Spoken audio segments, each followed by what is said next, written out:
the EBSI-CAN project, we were asked to come up with an idea of something related to blockchain and something related to Canada. Being aware of the fact that there had been some initiatives in the past which related to the use of blockchain, specifically by CNECT and in Canada. So we knew there had been some initiatives, but we weren't quite clear as to what had happened. This is not that initiative. This initiative is really specifically looking at, can you use this technology, which has been built and is still being developed in Europe, which is aligned with European QA and credentialing frameworks. Can this be deployed in Canada? And it's not a clear yes or no, but it's also how and why and when if possible. But bearing in mind that, and this is, I guess, what's of interest here, and I think we're all on this, at least on this side of the fence. The key thing is that EBSI has been built on the basis of self-sovereign identity, that we are on the side of the citizen, of the EU citizen. And SSI, again, and this is how we bridge, I guess, into what Maya and Vicente are doing. Identity is extremely important here as our trust frameworks. So this is where the whole kind of point of departure is. We're not here to sell EBSI. We're not here as salespeople for EBSI. We are here to write essentially a report which hopefully can be of use to answer these questions. Can this technology be used by Canadian citizens moving or to Europe for the purpose of education as part of the journey? Is it of any use, yes or no? And in the same way, in terms of European citizens moving to Canada and using this technology for credentialing purposes, but again, with identity very much in the background. So I guess while we know a fair bit about how European QA and credentialing regimes and frameworks work, we don't know so much about Canada. And as you said, Joni, there's no such a thing as there's one top-down federated system. We've learned that in Canada. There isn't in Europe either. And I guess the great thing about EBSI is that it's been modeled to mirror the messiness of QA regimes in Europe, because despite the fact that Europe can kind of suggest policy in terms of education frameworks, it cannot make sure that any member state actually follow it. So it's more of a guiding regime. Okay. So I guess this is what the point of departure is. Okay. We need to produce a document which is of use, hopefully to both the European side and hopefully the Canadian side, to determine if this technology can be of use to Canadian and European citizens for the purpose of credentialing and facilitating movement of labor, let alone that identity is looming in the back. I guess that's what I can share, I guess, at this stage. So I don't know if you want to share the slides, Claudia, and I think probably Louise can take it on from here, yeah? Exactly. Let me know if you see the slides, and please let me know if it's in presenter mode. Yeah, should be all good, right? Okay. Luis, over to you. Okay, thanks, Claudia. Okay, so let me make now, sorry, the bridges here. So I think that one of the interesting points of the many that arose in previous meetings is specifically this. How can we have trust in digital services? How can we know that an issuer is who really is who he says he is? How can we know that an issuer is authorized to issue certain statements about the third party? From our understanding, of course, and in a context, of course, for the interoperability, this is a vital point. And that arises in the previous meetings when we were discussing with, let's say, more the educational sector, right? And then we point on the identity and trust on digital services. And I think it was you, Joni, that quickly reacted, and we already identified that maybe the we need to go deeper and find, okay, how things are really going on Canada, on Europe, and at the end, how things should or could evolve to ensure, as said by Alex, real cross-border interoperability and so on. So for that, what we already did here in the project is to design, let's say, some potential scenarios for interoperability between Canada and Europe. Of course, using EBSI for educational credentials. But we also need to be aware of how to trust the identity of both the legal entities, the natural persons that are involved, as issuers, as verifiers, as holders, because that's one of the key elements. So it's so clear for us that in Europe, EIDAS framework is the thing that applies, right? And of course, that can be implemented in several ways, and EBSI can also play a role there. But we understand, as I said before, that some type of equivalence will have to be established in the same way that Europe is defined, as I said right now by Maya. All the trust model in Europe, not just for identity, but also for trust services. Something equivalent, from our understanding, is being established also in Canada, the Pan-Canadian Trust Framework. To provide real interoperability, we really need to be this to be matched, because at the end we need when we talk about interoperability, we mean beyond the technical aspects. What really matters is how governance in both sides are to establish an issuer, to rely on such, to really be able to trust the credential that has been shared, but all this stuff. It's not just about technicalities, it's also about legal, about governance, about procedures, about security, and so on. So to define and identify the scenarios, we already identified some key elements, like the ones that we are seeing right now. Of course, these are the main ones, but the nationality, as I said before, of both the learner, the issuer, that's key. The wallet provider, maybe some EU citizen wants to move to Canada, he will provide a new wallet. What needs to be in place, right, to be able to share that? So the verifier on Canada can trust on the wallet itself, can trust on the credential that has been shared, on the issuer's credential, not just for identity, that of course, but also in education for quality assurance, attestations on all this stuff.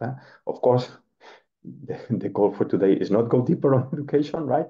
But is to focus on how to establish trust and how to establish bridges between Canada and Europe to move on and to ensure enable interoperability.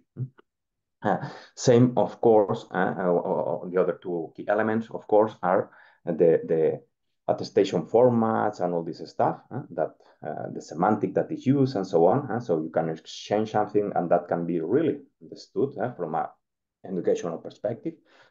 Yes, that this attestation that has been shared is a master degree, whatever, right? And then you can go deeper into both sides, into both territories. What does it mean here? What does a master in Europe mean in Canada, or the other way around? And of course, also the verifiers and the service provider that will request and will interact with the wallet and so on. So these are, or based on these 5 main points, thanks, Claudia, we defined these, let's say, a set of scenarios, these 4 main scenarios. Here we have now the screen, these 4 scenarios with a more, let's say, colloquial language. As mentioned previously, the change in the nationality of the service provider or the holder or the characteristics of the credentials it define the 4 scenarios. Sorry, Claudia. I think the next one. Sorry, Claudia. Thanks. These are the 4 scenarios. As I said before, I think you have the slides there, so I think then you can go deeper on that. But I've said before, based on the nationality of the scenario of the citizen, of the holder of the wallet, based on also if the wallet is from Canada or Europe, based on the characteristic of the credentials I said before, and so on. We have composed these four remaining scenarios here. And I say the evolution between one of or the others is just move one, one from Europe to Canada or from Canada to Europe. So in this way, we hope to identify all the cases that must be taken into account to guarantee interoperability between both territories. So next slide, please, Claudia. Okay, as you can see, we have shared three questions to help to guide the conversation, to have a common understanding of how identity and trust services are established in each territory in Europe, but also in Canada. And above all, what exercise should be carried out to establish equivalences and guarantee interoperability between both territories, as I said before, to ensure that citizens' mobility, learners' mobility, students' mobility for educational credentials will be a reality. It's also clear for us that you are the experts, so we hope that this should be an open conversation. So up to you. I can open the fire. I can elaborate with the first one, but then please feel free to react on both sides. So first one is to try to have a common understanding. I think already Joni introduced some some information before, but just to have a formalized and have a common understanding. What is the, let's say, the scope of both frameworks? Are we talking about just legal entities? Are we talking about legal entities, but also natural persons? And also are digital services under the scope of the trust frameworks? Yes or not? Maybe we are more aware of European situation, but I don't know, Maya, Vicente, if you want to start, and then Joni can also provide the Canadian side perspective. Yeah, well, we can start, and we can speak about what the new EU digital identity framework establishes in general. And okay, first thing is that the framework in the EU is not in principle thought for international use. It's thought for use inside the EU. So the framework itself has some barriers for its use outside of the EU, and we are still dealing with that, thinking about how that can happen. So for now, we are just thinking about collaboration around technical interoperability between the EU digital identity framework and other countries' frameworks. So that's the main constraints. You already know it. The main constraint we have is there are no provisions for mutual recognition of electronic identities between the EU other countries in the regulation. That is not something that is impossible to solve, but it's complex. We need to develop the regulation in that sense via an international agreement, for instance. Second one is that the wallet, the EU digital identity wallet, is limited in its use to relying parties. It will only interact with relying parties that are registered in the EU, in principle. So we need to think also how to solve that in order to promote this international use of the wallet that you are proposing here.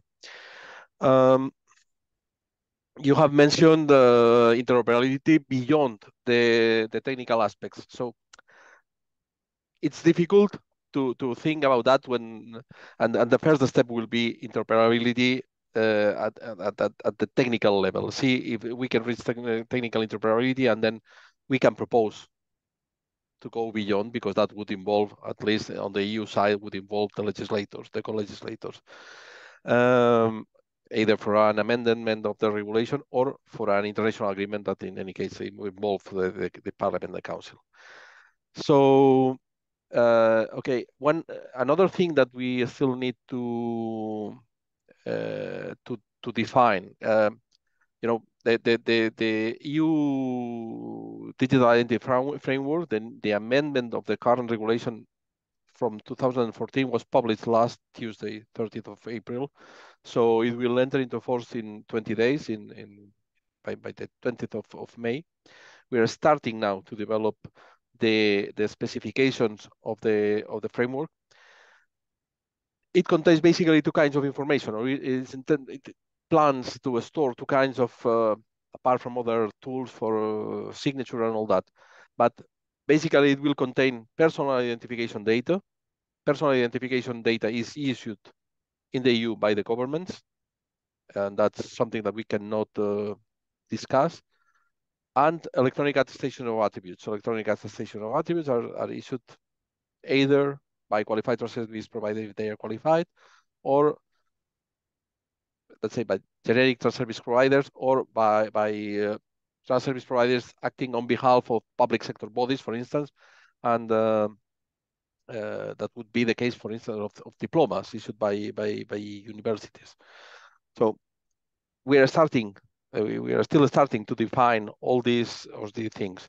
We don't know whether what will be the possibility for the EU digital identity wallet to interact with the EBSI infrastructure is something also to be defined. If the wallet will be able to store verifiable credentials in the sense of EBSI.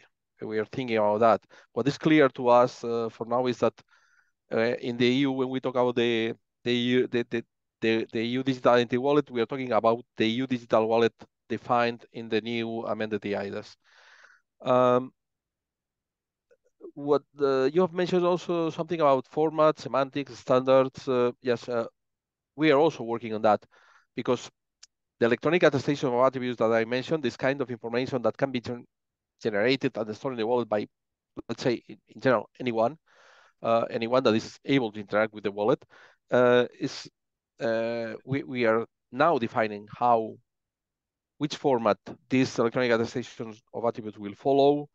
We need to decide whether we do it in a very strict way with a strict instruction on how to, with strict semantics, or if we leave this open for the specific sector, banking for some of them, academia for others, companies, whatever. If we do it very strict or very flexible, it's something that we need to decide. It's not decided yet. We're just working on that. The regulation will enter into force this month, and then we will need to wait until the end of the year for the first set of implementing acts to be adopted, and then in 1 year time, we will have the complete set of implementing acts developing all the specifications of the regulation adopted. So now we are moving in a kind of uncertainty regarding these questions that you have shown there. The scope of the wallet are not only the scope are citizens and legal entities. The scope of the EU digital identity framework is not limited to citizens, and not limited to entities. We have mainly three kinds of actors: providers of identities that are governments of the member states, providers of electronic attestation of attributes that can be, in principle, let's say, trust service providers, but not strictly speaking. Any third party would be able to provide electronic attestation of attributes to the wallet. Some of them would be qualified, some others wouldn't. And the third actor would be the relying parties. If we leave apart the citizen, that is the holder of the wallet, the relying parties would be the ones that would provide services to the citizen by using the information stored in the wallet, either the ID or the electronic attestation of attributes. And these relying parties in the EU must be registered at member state level. So So that's the situation. If you want, I can go through the other questions that are in the that you have. Yes, please. Yeah, go ahead. I only want to intervene because I'm very sorry I need to leave, and it's exactly what Vicente has explained about what is the framework, what is the regulation of. The only thing that I wanted to clarify a bit, because I mean, here the eIDAS regulation has a very clear separation on what is an EID.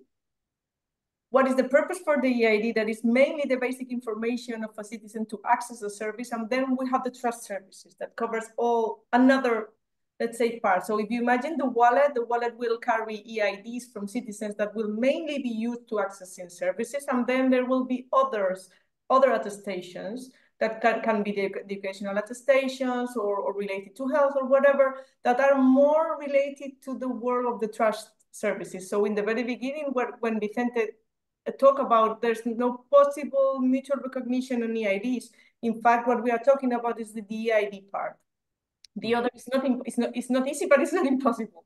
So I think it is also worth to make a clear difference, because I know that whenever we talk with third countries, they don't have this kind of really separation. It's not that technical separation, but it's very conceptual separation on how we treat, because in fact, what happens in the EU is that EID remains in the realm of the member states.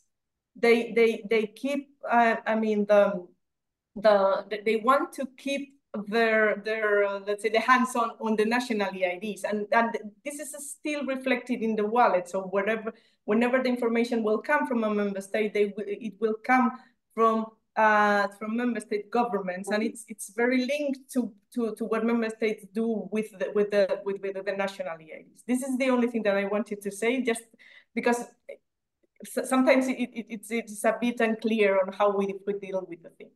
And thank you very much. I'm really sorry I need to leave for another meeting. So thank you very much. No worries, Maya. Thank you. Thank you for joining. Thank you. And thanks. That also, if I'm allowed, Vicente, let me be here, because goal here is to just to identify what are the key points that must be analyzed and to see if it is really viable, right?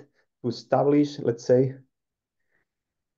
to recognize, enable interoperability. Interoperability, when I say beyond technicalities, I mean this. I mean to establish, let's say, some equivalence between trusted entities, right? Trusted services, and so on and so on and so on. So we are not talking about specifically also about wallets. It's not about that. It's about at the end you will have one issuer on one side, one citizen that wants to move from Canada to Europe, or the other way around.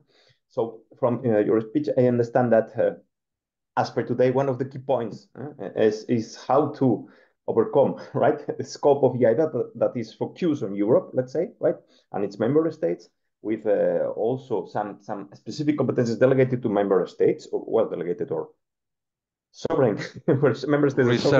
Reserved to member states. Yes. Reserved. Thanks, Vicente. And that's identity, right? On the other way, we have let's say data and the attestations, right? And the services that provide the attestations and so on. That from your speech, I understand that some key points, but please correct me if I'm wrong. One key point. Let's say on the one side, as Europe is focusing on the new EIDAS and so on. All relying parties, all service providers need to be properly identified and so on. So, and not just, let's say, identify, but also, if I'm not wrong, but correct me please, Vicente, if I'm wrong, what's the scope or what type of information they will be allowed to request from citizens or whatever. So another point is, okay, if Europe is working in this way, also just to preserve, right, privacy of citizens, to avoid profiling from service providers, all this stuff, right? Another key point will be this, right? How external or providers from abroad Europe will be able to to be identified and to be registered as potential consumers, blah, blah, blah, this stuff, right? So this is another point. And then also about the scope maybe of attestations, of electronic attestations of data. I think in Europe, but there's also possibility to establish, let's say, sectorial agreements about data. And then rules apply, procedures apply in a sectorial way, in a harmonized way in Europe. So maybe also to establish this interoperability for the data itself, right? We have an opportunity, of course, an opportunity in a sectorial way. If some sector establish bilateral relationship with abroad, with Canada or abroad, then maybe that can be a legal way to move further. And I understand that any case at, let's say, member state level or individual basis, bilateral agreements can be also established, of course, right? Always being compliant with EU law, regulation, GDPR, international data transfer, all this stuff, right? Yeah. Okay, let me, as Maya has clarified, maybe in my initial speech, I have been very focused in the wallet, but Maya has clarified that in the regulation we have two parts: the EID one that is very linked to the wallet and it's under the control of member states, and the electronic attestation of attributes that can be linked to the wallet or cannot be linked to the wallet. The part of the trust services can be linked to the wallet or can be an independent part of it. Regarding the qualified trust, the trust services in general, we have provisions for mutual recognition in the regulation, mutual recognition of qualified trust services. And we have no provisions at all for mutual recognition of non-qualified trust services, meaning that in principle, as is the case of the electronic signatures, we should presume that any electronic attestation of attributes being a document signed without an electronic signature cannot be denied legal effect just because it's not qualified.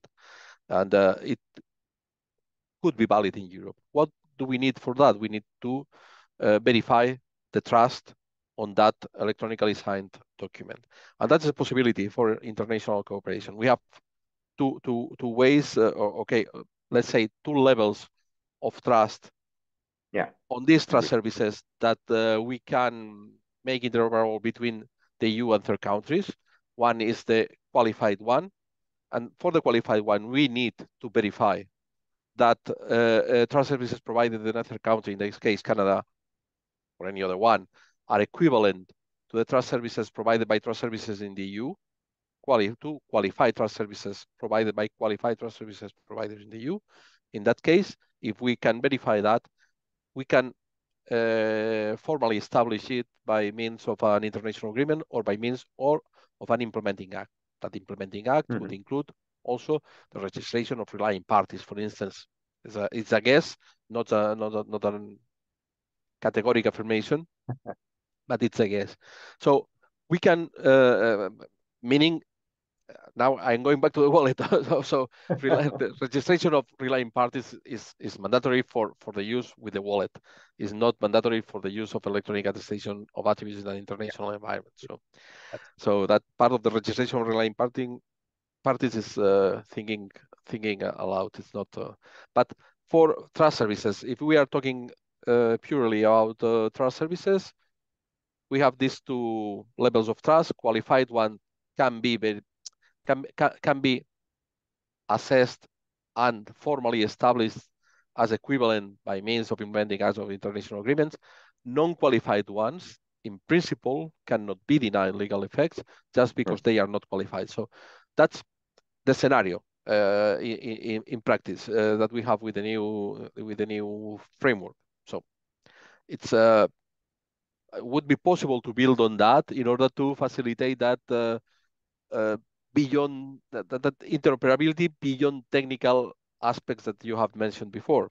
If you, EU university, received an electronic attestation of attributes proving from a Canadian student proving that the Canadian student is or has a diploma or has a certain academic background, and you can verify it. This attestation of attributes, that is an electronically signed document, cannot be denied legal effect just because it's not qualified or is in electronic form. And building on that, we could establish ways of going that beyond that technical interoperability.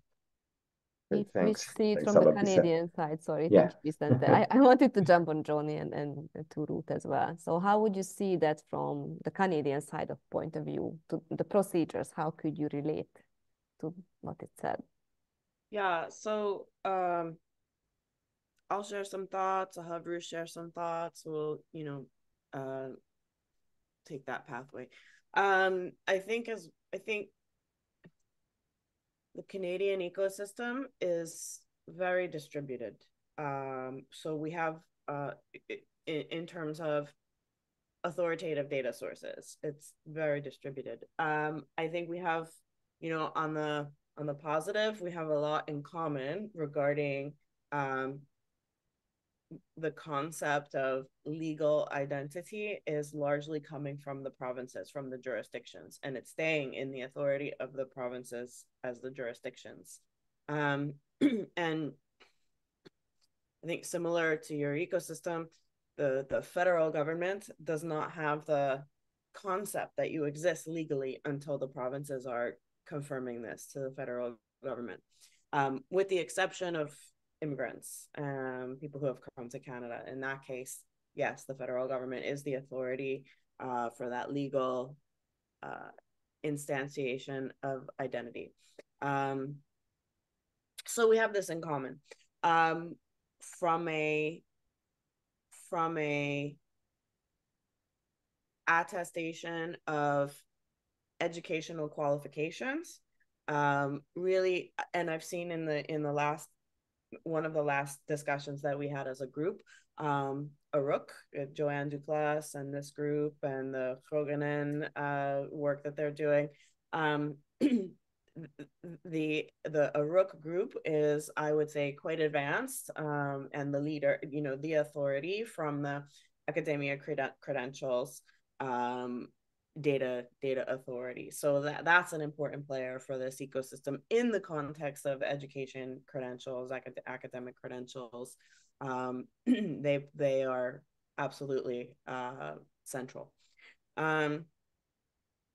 But to come down to the we have more than one piece here around technical interoperability of credentials and data models and wallets, and then assurance interoperability, trust interoperability, the policies and the process, and how do the data get into the credential and get into the wallets. So maybe one place to start is on the purpose of the frameworks, and the first question that you have. The purpose for the Pan-Canadian Trust Framework that we are the shepherd for the collaborative of developing and maintaining this framework, the assumption or the design is, I would say, largely from the point of the legal authority has taken the steps to issue the credential, to verify the data, to issue the credential for the citizen, for the resident. And then the Pan-Canadian Trust Framework is a set of guidances and risk management and assurance processes for how that credential behaves in the ecosystem. So it's really picking up at the point after the credential has been issued, and at the point where the holder, where the person is using that credential with different relying parties across and in the ecosystem. So legal entity, the legal identity of the citizen or the resident is in the scope, but it assumes that the government authority, the jurisdictional authority or the federal authority has issued that credential.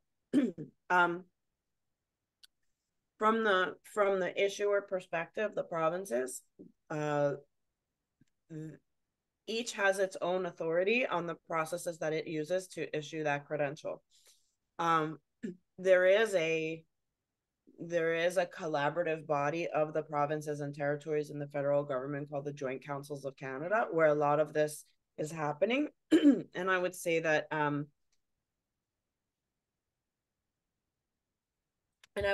while there no jurisdiction has authority over the other on this topic. Now, that said, they collaborate. So quite often the process that they're taking is very common, very much the same.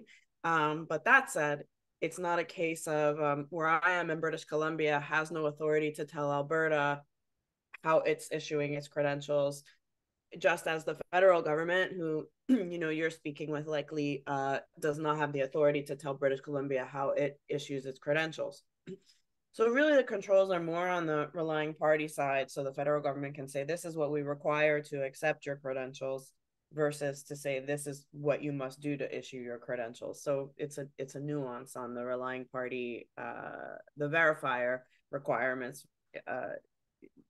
The federal government has the authority to determine what it will accept.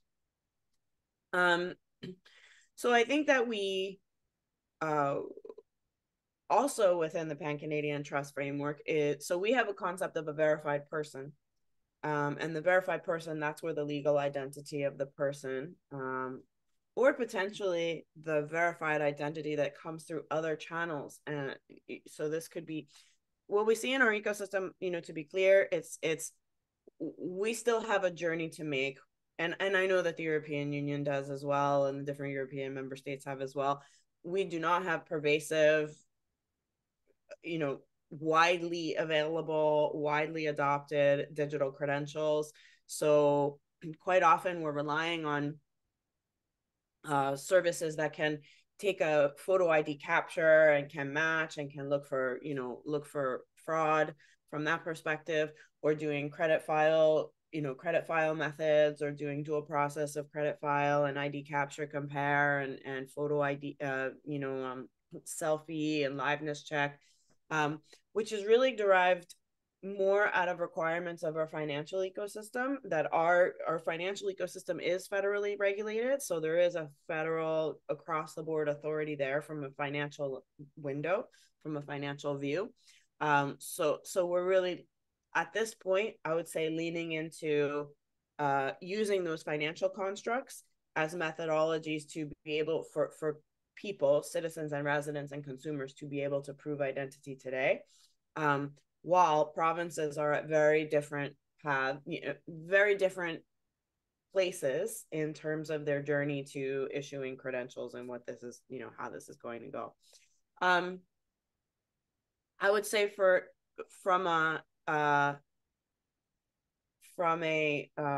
so yes, this is in scope for us. Also within our scope is the entity verification. We call it verified organization. And again, the data authorities within the Canadian ecosystem, we have jurisdictional data authorities. You've incorporated your business in this jurisdiction. And then we have federal jurisdiction, that we have a federal registry of businesses as well. And so where our scope is more focused is now how these verified organizations are participating in the ecosystem. However, you've legally instantiated your organization. Where we're coming in is that these organizations that they have the right insurance practices, that they have the right confidentiality practices, that they have the practices that are required to be able to handle data, because it's the difference between how have you established your business versus how is your business operating, how is your organization operating, and how is it handling data. So I think the first answer to your question, the first question that you have is yes. However, it's really more at the point of once the legal establishment has been made, how does it behave in the digital ecosystem?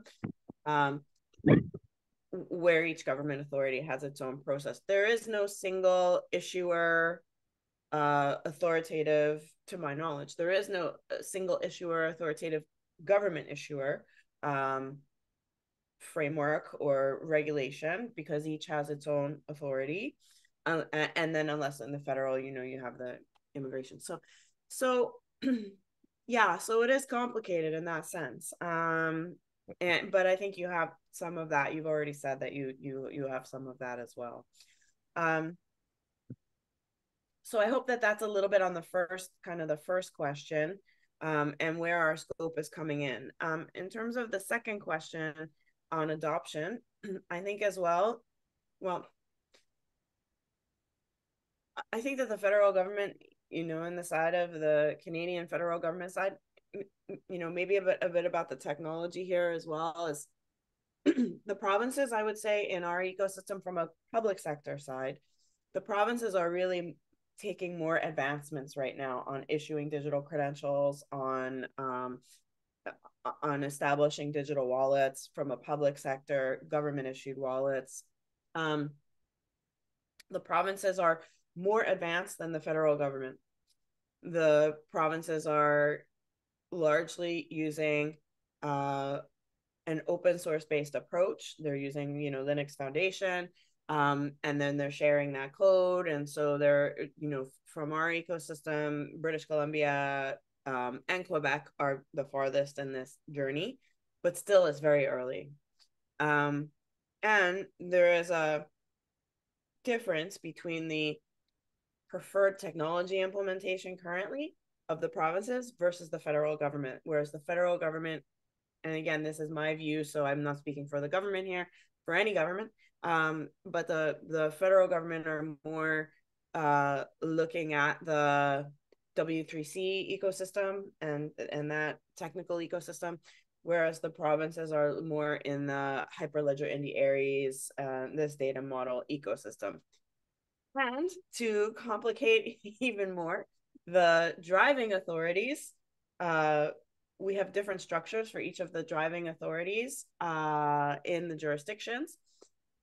And they have their own bodies for how they're working with each other. And they have their own treaties and their own agreements where we have a group called the Canadian CCMTA, the Canadian Motor Transport, Canadian Council Motor Transport Association, something like this. And they're the authorities, like in the US, they have the group AMVA. So they're the authorities for each of the driving ecosystem.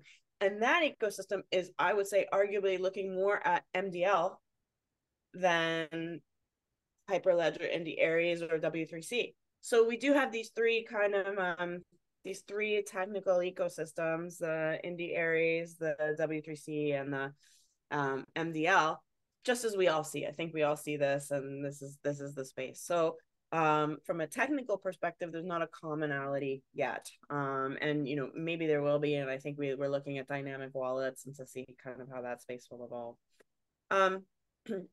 I touched a little bit on the degree of adoption. I would say that because the EIDAS is much more, in my view, it has much longer of a history, much more established. And so I think that the adoption of the PCTF is much earlier than the adoption of EIDAS. Also, the PCTF is not a regulation. It's not a regulation now. It's really more for organizations who are motivated to prove that their trust, to prove their assurance, to prove that they followed processes and procedures, using particular technologies with particular criteria that are auditable. So the PCTF is, absolutely much less adopted than the EIDAS. But again, also we have some different areas of scope, and I think Ruth, put in the chat one place, the Open Identity Exchange has done a good comparative report of kind of the different areas of scope and coverage. And so we can see the PCTF arguably has more capabilities included in it. So it's more end-to-end on these capabilities. However, it's not a regulatory framework. But Ruth also mentioned in the chat, the place to look maybe that is very relevant. There's a few pieces that I think are relevant within our framework. The verified person, the verified organization, and then the digital wallet component, certainly. The digital wallet component is really how would we audit the trust practices of a wallet? And the intent here is that there could, looking toward an ecosystem where you could have a government issued credential and a private sector built wallet. How can the government have more confidence in this private sector wallet, or how can the person have more confidence in this private sector wallet, or this non-government wallet? So it's really kind of looking out at that ecosystem. Could be used, governments could use this component as a benchmark for their wallets. However, it's absolutely not authoritative to government and their wallet development. So, so in terms of the adoption, we're much earlier, and we're in a bit of a different scope in terms of that adoption ecosystem. And then in the comparative, I think Ruth shared some great, some great links to go look through. Sorry, Joni. Yeah, may I ask before moving forward, because I see a lot of similarities, right, between federal authority and European Commission, for example, right, and provinces and member states and so on. I think that one of the, let's say, great hard jobs from European Commission is just to harmonize, right? Because that's one of the key points inside you. Yeah. Also, if you need to go abroad, at least you should be somehow, right, harmonized inside. So may I miss the point, or that's still not under the scope of the federal, or that's the role that the federal also government wants to play, harmonize between provinces? I think that is the, I think, again, not speaking for the government, I'm not speaking for any government, but I would say that I think that where the federal government in Canada has the opportunity or can be a key actor is on helping in that harmonization space. It's not authoritative in that harmonization space. And perhaps one of the methodologies for harmonization is where the federal government is acting as a relying party, because they're harmonizing what they accept as a relying party, which is the thing that they have authority over, right? So yes, there is an opportunity. However, perhaps it exists, but I have not seen it. I have not seen the mandate to harmonize between the different jurisdictions. I have not seen this written. So I don't know that this is a written and defined mandate of that harmonization role. What's in the Canadian ecosystem now, there has been budget allocation from a federal perspective for the federal government to establish a single sign-on portal. And the concept there is that each province should be able to issue credentials and the federal government should be able to accept those credentials. However, kind of looking at the broad and wide scope of Quebec being able to bring a British Columbia credential in and have that level of harmonization, I'd say that's happening much more on the bilateral, in a bilateral sense. Knowing as well that we also have the characteristic of some of our jurisdictions have more resources. Some of our jurisdictions have complete offices of people who are working on these issues, and some have 2 people who are working on these issues. And so we have very different resources, which is also a reason that we have very different paces of progress, and also perhaps different technical interests because of what it takes to manage particular implementations and particular technical approaches. So I think that it's there, but it's there more in terms of being able to harmonize as a relying party what those acceptance requirements are from that aspect.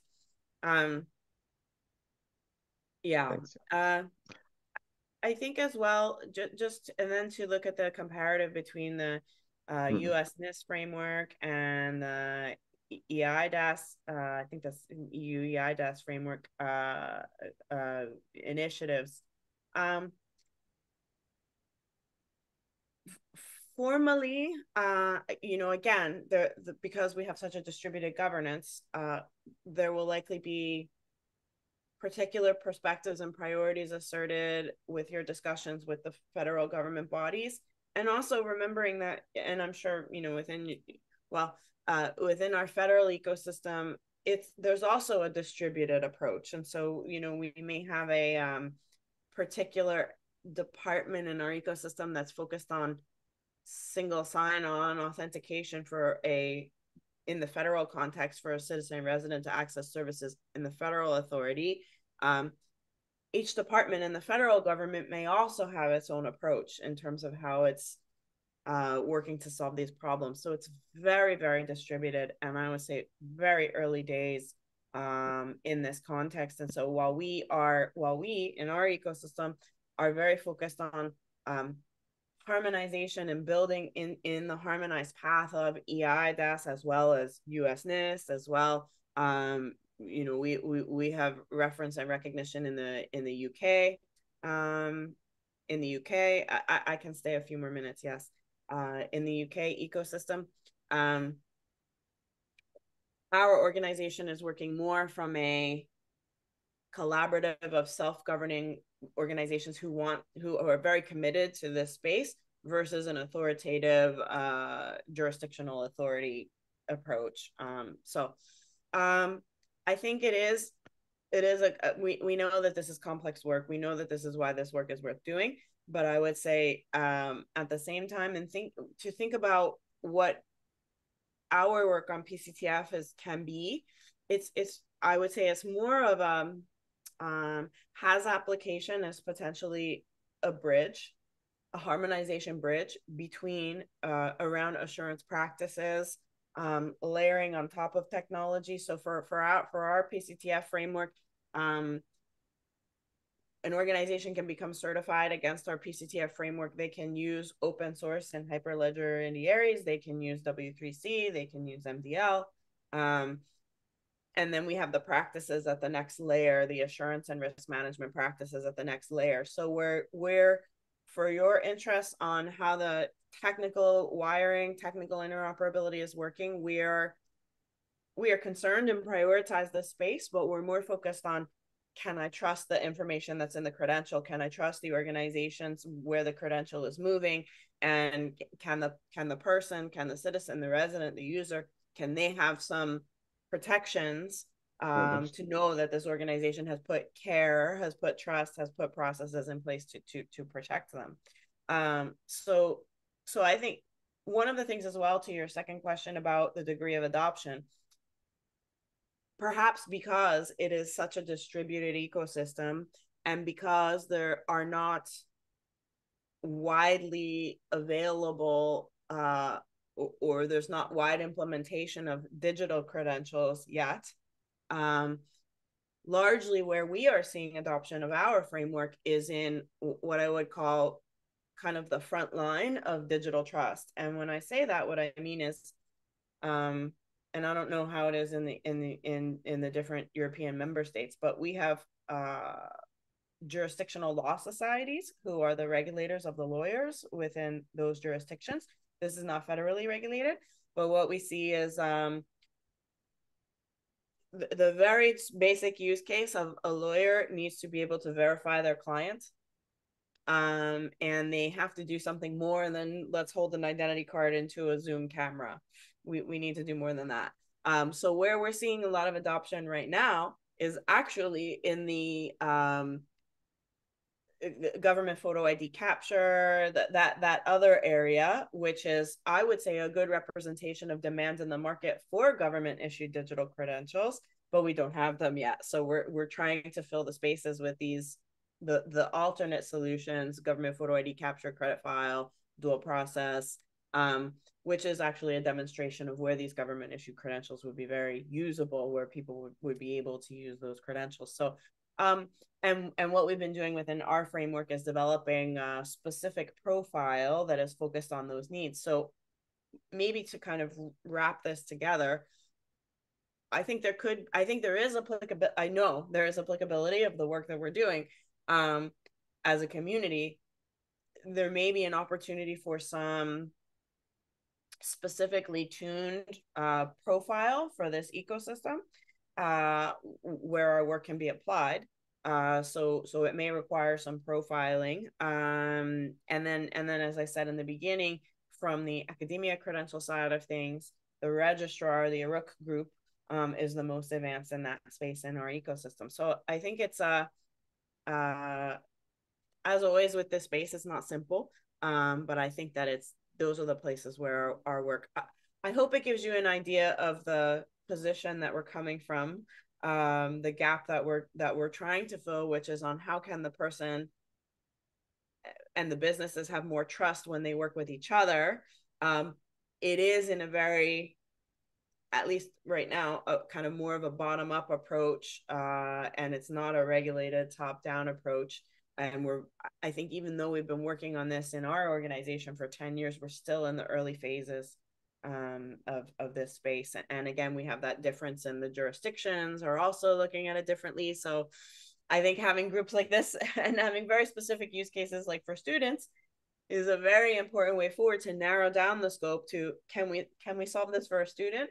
Because when we look at the big scope, it can be very, very, very challenging to find the next step to take forward. And we know it's going to be different. We do have cultural differences as well, and so I think me personally, I am looking at the leadership of what's happening in the European side of things as also a way to help bring us forward, in the context that we can be a part of it, knowing that you're really focused on how your member states are working together. However, these international use cases, you don't want to build in a way that this can't be used internationally, and we don't want to build in a way that people can't use their trust internationally either. So I think we have a lot of commonality in that sense. I don't know if this has been very helpful for us to move forward, but I hope it's given you context and clarity to the questions that you had. And Ruth and the pieces that she put into the chat.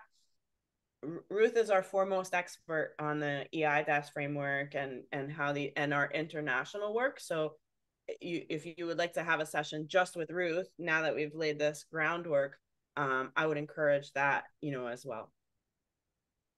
Thanks a lot, Joni. I think it has been really helpful. I don't know, Vicente, if you want to add something. Just a short comment about the commonalities and the difference at both sides. Indeed, there are many commonalities between the federal model in Canada and the EU model. The main difference that I spot is that in Canada there is a federal government that directly provides services to the citizens, so can in some way, as you have mentioned, homogenize the requirements for accessing their services. Is not the case of the EU, where the Commission does not have this power, and then what we try to do is to do it in a regulatory way. We have a regulation that member states must comply with. And regarding adoption, we have had a regulation in place for 10 years now. If we have amended it's because adoption was not very, very successful, not from the part of the member states that most of them have already notified identification schemes for cross-border interoperability, because here our problem is not using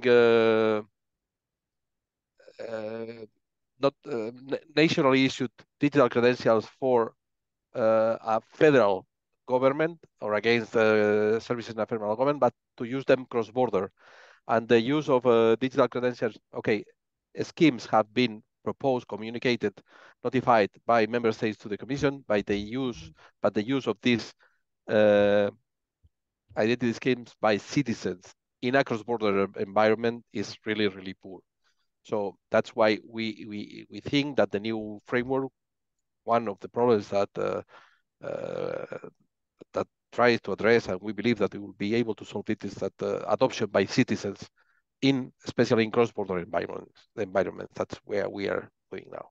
And regarding the third question, just to clarify it a bit, this comparative analysis between the NIST guidelines and the EU EIDAS framework was done in a moment where the new regulatory framework in the EU was not developed yet. So it took as a reference the EIDAS 1 framework, not the new framework. NIST is also adopting new guidelines that are now undergoing public consultation. So it's a very limited exercise. This comparative analysis should be redone once the new NIST guidelines are adopted, are published, and now that the new regulatory framework is adopted, not now, but maybe in 1 year time, 2 years time, when we have all the, because this comparative analysis consists basically of five parts. The first one is definitions, how definitions are done in one side and the other. The second one are the levels of assurance, that it's a very important one.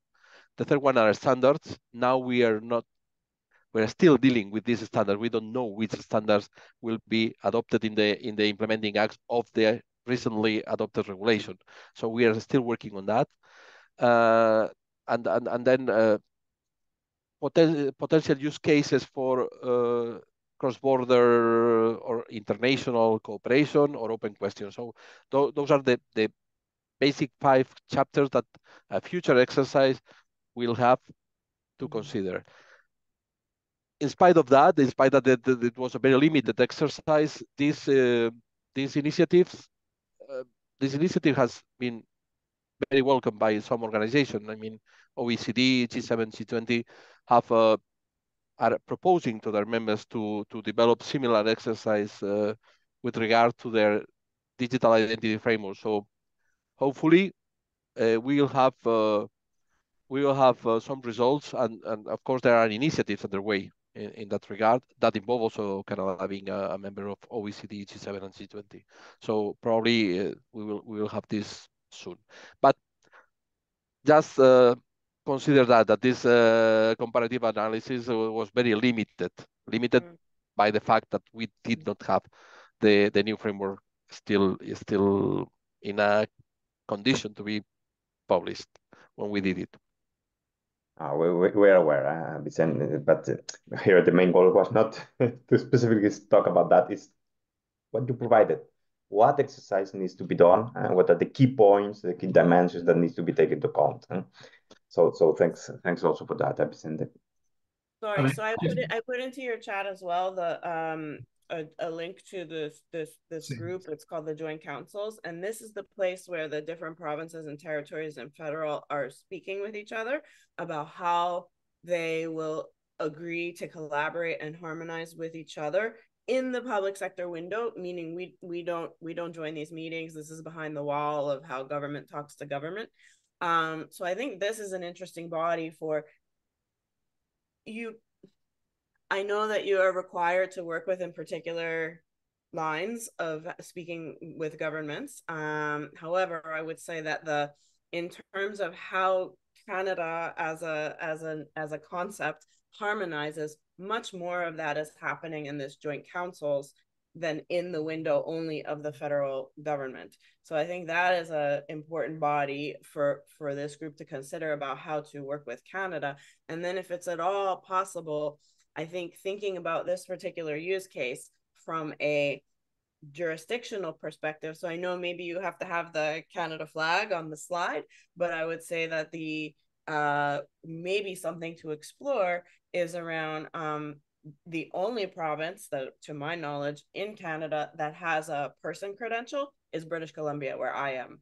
Now, it's on the Hyperledger Indy Aries stack. It's on this Linux Foundation stack, but we are the only that has this credential available. So we might want to think about if you can keep the Canada flag and drill down to the province and then explore about what could be the motivators about how to use this person credential with the different players and partners in Aroka and the registrar to make this use case, to explore the viability of this use case, actually.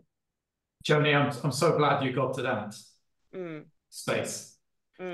Even with the whole EBSI framework, what you have happening in Europe are pilots, entities wanting to work together, hopefully in different countries, okay, where they share the same philosophy, okay? So, and self-sovereign identity or empowering the citizen has to be there. I think your point about focus on one non-federated solution in a way. Look at the province. Look at some entities within the provinces. So it could well be British Columbia. Okay. Some willing actors who understand there's a problem, and understand there is a potential solution, and then test cross-border. So in a way, we know that technology can facilitate interoperability, but again, Luis and I have been harping about the fact that interoperability is not a technical issue, just a technical issue, it's a human problem issue. You started by saying about it would be nice to know who's talking to whom, even at federated level. This is a human problem. So we've got to find some actors, if this is going to move forward, okay? The technology is in place, the trust framework is in place, to find some actors in Canada, in some member states, okay, that want to see if this technology works and empower citizens. And I think that can potentially happen sooner rather than later, while all of the other big issues still need to be resolved with all of these things. So I think, from my perspective, I think that's where I think we need to pivot this. I'm very much aware of time, so I'm really grateful that you guys gave so much time, and especially Joni, in your case, it's still early in the morning. And Vicente, I mean, I think it's really useful what you and Maya had to say. And if Ruth is available for a follow-up at some stage, I'm sure somebody will be very glad to take this up. But at this stage, we're trying to figure out in these pieces of the jigsaw puzzle, do any of these fit in? And I suspect they're going to fit in at this level, right? So, you know, there's somebody in Vancouver or some university or whatever it is wants to try something out, some happy registrar that wants to do something. And then we'll find somebody else in Spain, for instance, that wants to try a similar experiment. And then it's worthwhile doing if it's very referenceable, so people can relate to it. So what's happening in between Spain and Vancouver might relate to somebody in Holland and somewhere else, I think, in Toronto. Okay, I think that's the way we could do this, I think. Anyway, thank you very much.